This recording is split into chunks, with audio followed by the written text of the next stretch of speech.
Hello বন্ধুরা, আজ আমরা যে বিষয় নিয়ে কথা বলতে চলেছি সেটা হচ্ছে কম্পারেটিভ এক্সাম।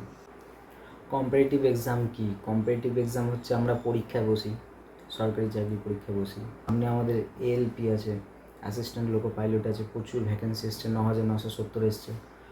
তোমরাও ফর্ম ফিল আপ করো। ফর্ম ফিল আপ এখনও চলছে, এই মাসের 11 তারিখ অবধি ফর্ম ফিল আপ চলবে।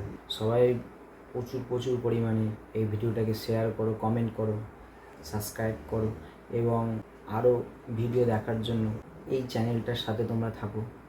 চ্যানেলটা তোমাদেরই, এর আগেও আমি বলেছি, সকলকে বলেছি কি এই চ্যানেলটা তোমাদেরই, সবসময় মাথায় রাখবে এই চ্যানেলটা তোমাদের। তো সবাই আসো একসাথে, আমরা নতুন যাবতীয় ভ্যাকেন্সি বেরোবে এবং রেল থেকে শুরু করে রাজ্য সরকারের যাবতীয় পরীক্ষা, এক্সাম ডেটগুলো এবং কত ভ্যাকেন্সি সেগুলো আমি আপডেট দিতে থাকবো।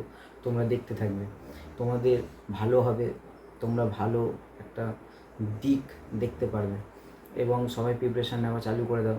অনেকে নিয়েছো, অনেক দিন ধরেই পড়ছো। কম্পিটিটিভ এক্সাম তারা জানে কম্পিটিটিভ এক্সাম পড়লে কী হয়, সবাই পড়ো। এবং যারা এখনও কম্পিটিটিভ এক্সামে ভর্তি হওনি তারা অবশ্যই ভর্তি হয়ে যাও, সবাই ভর্তি হয়ে যাও, কেউ বাদ দিও না। কারণ সামনে যে সব পরীক্ষাগুলো আসছে সেগুলো খুবই ভাইটাল এক্সাম। এএলপি তো খুবই ভাইটাল, এরপরে আমাদের আরও আছে এনটিপিসি এক্সাম আছে সামনে। এবং যারা এখনও তোমরা ফর্ম ফিল আপ করোনি এএলপিতে, এখনই ফর্ম ফিল আপ করে নাও এবং সকলে একসাথে কোথাও না কোথাও কোনো একটা কোচিং সেন্টারে ঢুকে তোমাদের ভালো হবে। এবং এই চ্যানেলটাকে সাবস্ক্রাইব করো, কমেন্ট করো, শেয়ার করো। Tata, bye bye.